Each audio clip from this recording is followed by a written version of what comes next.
warahmatullahi wabarakatuh. Selamat pagi anak-anak. Gimana kabarnya hari ini? Alhamdulillah, baik semua ya. Oke, sekarang silakan rapikan mejanya dan sekitarnya ya. Dan siapkan juga alat tulisnya. Oke, sekarang sudah siap belajar? Oke, kalau begitu, sebelum mulai belajar, sebaiknya kita berdoa terlebih dahulu ya. Ketua kelas, silakan pimpin doa terlebih dahulu.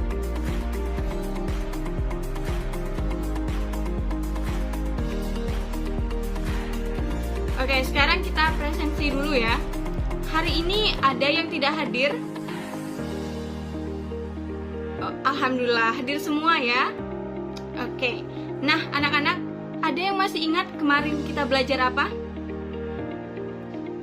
Iya, kemarin kita sudah belajar tentang bangun ruang sisi datar ya. Dan ada yang masih ingat jenis-jenis bangun ruang sisi datar apa saja? Iya, ada lagi? Ya, jadi macam-macam bangun ruang sisi datar ada kubus, balok, limas, dan prisma. Waktu SD kalian sudah belajar kan tentang operasi perhitungan, mengurutkan bilangan, dan pastinya sudah menguasai ya tentang hal itu. Ya, masa sudah kelas 8 SMP belum bisa ngitung ya kan? Oke, nah ada yang tahu hari ini kita akan belajar apa? Iya benar, berarti sudah membaca bukunya ya. Ya, jadi hari ini kita akan belajar tentang statistika. Sebelumnya, Ibu akan menyampaikan KD dan indikator yang akan dicapai dalam materi ini. Kompetisi dasarnya yaitu menganalisis data berdasarkan distribusi data, nilai rata-rata, median, modus, dan sebaran data untuk mengambil kesimpulan, membuat keputusan, dan membuat prediksi. Kemudian indikatornya, siswa dapat memahami cara menentukan rata-rata, median, dan modus dari suatu data. Nah, kalian pernah melihat kan data-data tentang peningkatan kasus COVID-19 misalnya? Atau data tentang rata-rata nilai ujian siswa? Kemudian ada juga data pengunjung yang datang ke suatu tempat wisata, rata-rata perharinya berapa orang, hari yang paling ramai dikunjungi hari apa? Ya, nah sudah tahu belum bagaimana sih cara mereka membuat dan menganalisis data tersebut? Jadi, mereka membuat dan menganalisis data itu menggunakan ilmu statistika. Statistika ini merupakan salah satu ilmu yang sangat penting untuk kita pelajari, karena dengan ilmu statistika, kita bisa menganalisis dan menyelesaikan permasalahan yang terjadi dalam kehidupan sehari-hari. Salah satu contohnya, yaitu statistika dapat berguna untuk menanggulangi pandemi COVID-19. Caranya, dengan memprediksi pertambahan kasus COVID-19 sehingga kita bisa mengantisipasi pertumbuhan pandemi COVID-19 tersebut agar kasusnya tidak semakin meningkat. Contohnya, dengan menerapkan kebijakan tentang protokol kesehatan atau bersiap-siap menyediakan kapasitas tambahan pada rumah sakit rujukan kasus COVID-19. Jadi, apa sih itu statistika? Dan bagaimana proses pengumpulan data di dalamnya? Nah, ini yang akan kita pelajari. Statistika adalah ilmu yang mempelajari semua hal tentang data, mulai dari pengumpulan, penyajian, analisis, sampai terbentuk suatu kesimpulan berdasarkan data yang diperoleh. Contohnya, menghitung rata-rata nilai ujian, menentukan banyaknya siswa yang suka membolos, menghitung tingkat kepatuhan siswa pada peraturan sekolah, menghitung tingkat penularan COVID-19 di suatu lokasi, dan masih banyak lagi. Statistika berguna untuk mendapatkan data yang benar-benar berkualitas demi menghasilkan keputusan yang berkualitas juga.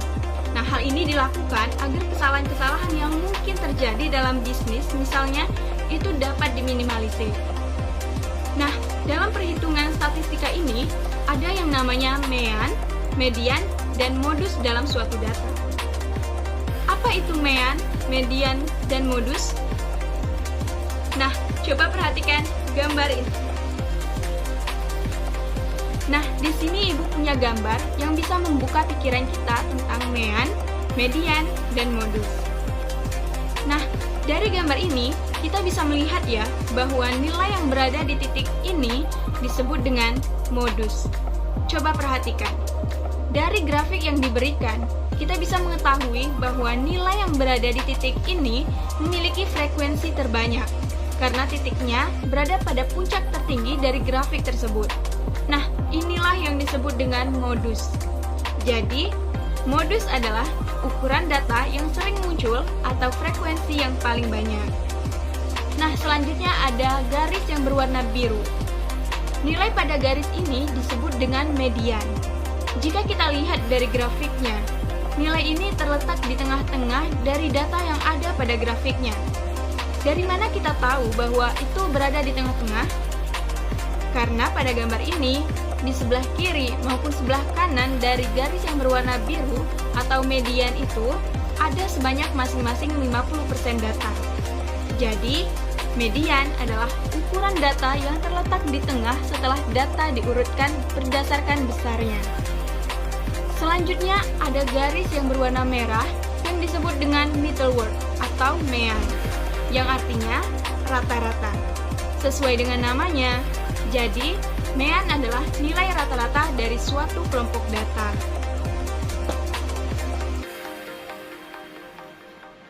Nah, sekarang Ibu minta 5 orang untuk maju ke depan.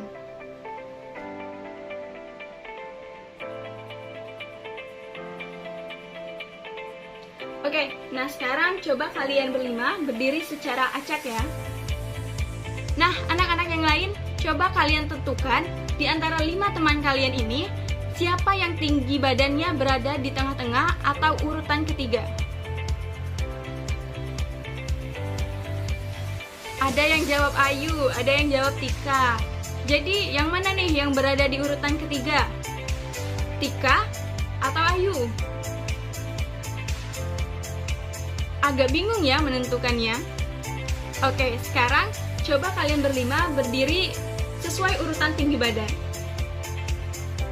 Nah, sekarang coba kalian tentukan siapa yang tingginya berada di tengah-tengah atau di urutan ketiga. Oke, kompak semua ya menjawab Tika. Oke, jadi apa kesimpulan yang kalian dapat dari sini? Ya, jadi nilai tengah atau median itu akan lebih mudah dan bisa ditentukan setelah data atau yang mau ditentukan nilai tengahnya itu diurutkan terlebih dahulu. Contohnya seperti tadi ya. Makanya median itu adalah nilai tengah dari suatu data setelah datanya diurutkan. Oke, silakan kalian kembali ke tempat duduk ya. Nah, selanjutnya di sini Ibu punya 3 jenis pena dengan warna yang berbeda.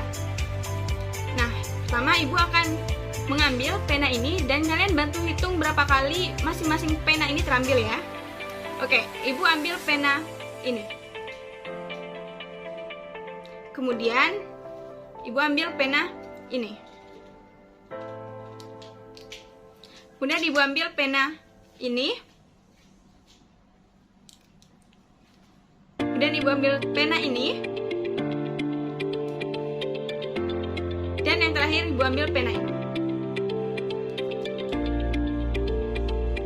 Nah, dari percobaan yang Ibu lakukan tadi, pena warna apa yang sering Ibu ambil? Iya, pena warna biru ya.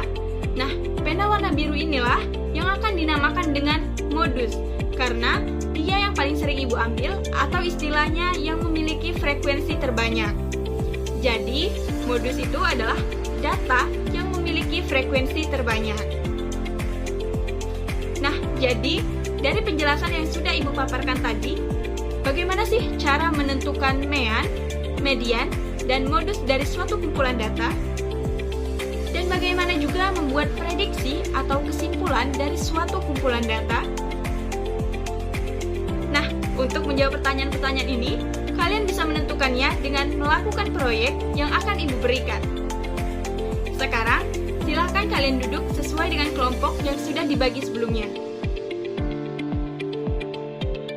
Oke, Oke, masing-masing perwakilan kelompok silakan maju ke depan untuk mengambil LKPD-nya.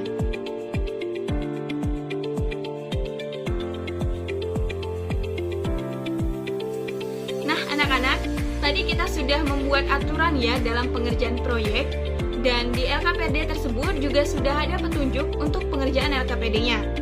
Jadi, sekarang silakan kalian bahas dan kerjakan proyek yang ada di LKPD tersebut dengan mematuhi aturan yang ada. Nanti setelah ini, kita akan presentasi. Oke, sekarang silakan kalian kerjakan tugas yang ada di LKPD-nya. Tiap anggota kelompok dibagi ya tugasnya, supaya adil dan kerja semua. Kalau ada yang kalian bingung atau mau ditanyakan, silakan tanyakan ya.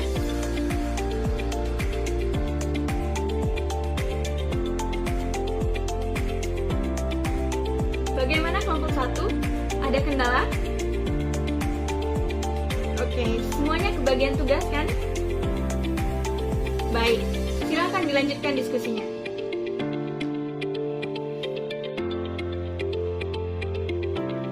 Gimana Nadia?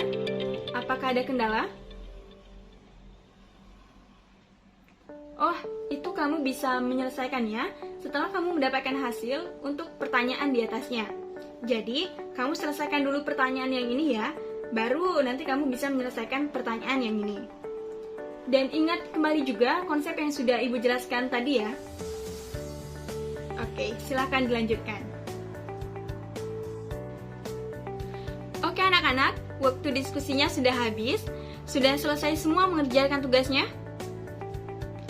Oke, sekarang kita presentasi ya. Kelompok mana nih yang mau presentasi duluan? Oke, baik. Kelompok 3, silakan. Kelompok yang lain, coba perhatikan dulu ya temannya yang presentasi. Jangan ada keributan. Simak presentasi mereka dengan baik. Nanti, hasil presentasi mereka, silakan kalian diskusikan juga dalam kelompok kalian. Kemudian, akan kita diskusikan bersama. Oke, silakan kelompok 3 dimulai. Baik, terima kasih kepada kelompok 3 atas presentasinya. Kita beri aplaus dulu untuk kelompok 3. Nah, anak-anak, tadi kelompok 3 mendapatkan data bahwa rata-rata tinggi badan siswa di kelas ini adalah 152 cm. Bagaimana dengan kelompok lain? Apakah datanya sama semua? Oke, jadi sama ya. Oke, jadi bagaimana cara kalian mendapatkan data itu? Iya, dengan menanyakan dulu kepada teman-teman untuk mendapatkan data seluruhnya ya. Oke. Kemudian, bagaimana kalian menentukan bahwa nilai 152 itu adalah nilai rata-ratanya? Iya, bagus sekali anak-anak. Berarti kalian sudah paham ya bagaimana cara menentukan nilai rata-rata, median, dan modus dari suatu data. Jadi, bisa kita simpulkan, mean atau nilai rata-rata adalah nilai rata-rata suatu kelompok data. Cara menghitungnya yaitu jumlah seluruh data dibagi dengan banyaknya data. Kemudian median adalah ukuran data yang terletak di tengah setelah data diurutkan berdasarkan besarnya. Cara menentukannya adalah dengan mengurutkan datanya terlebih dahulu. Kemudian, nilai yang berada di tengah, itulah nilai mediannya. Selanjutnya ada modus. Modus yaitu ukuran data yang sering muncul atau frekuensi yang paling banyak. Jadi, tinggal dilihat frekuensinya ya. Yang frekuensinya paling banyak, itulah modusnya. Baik, cukup dulu untuk pertemuan kita pada hari ini. Semoga apa yang sudah kita kerjakan dan pelajari hari ini bermanfaat untuk kita semua. Untuk pertemuan berikutnya, kita akan belajar tentang peluang. Silakan dibaca-baca dulu ya materi tentang peluang. Pokoknya tetap semangat dan jangan pernah bosan belajar. Baik, sebelum kita akhiri, silakan ketua kelas pimpin doa terlebih dahulu.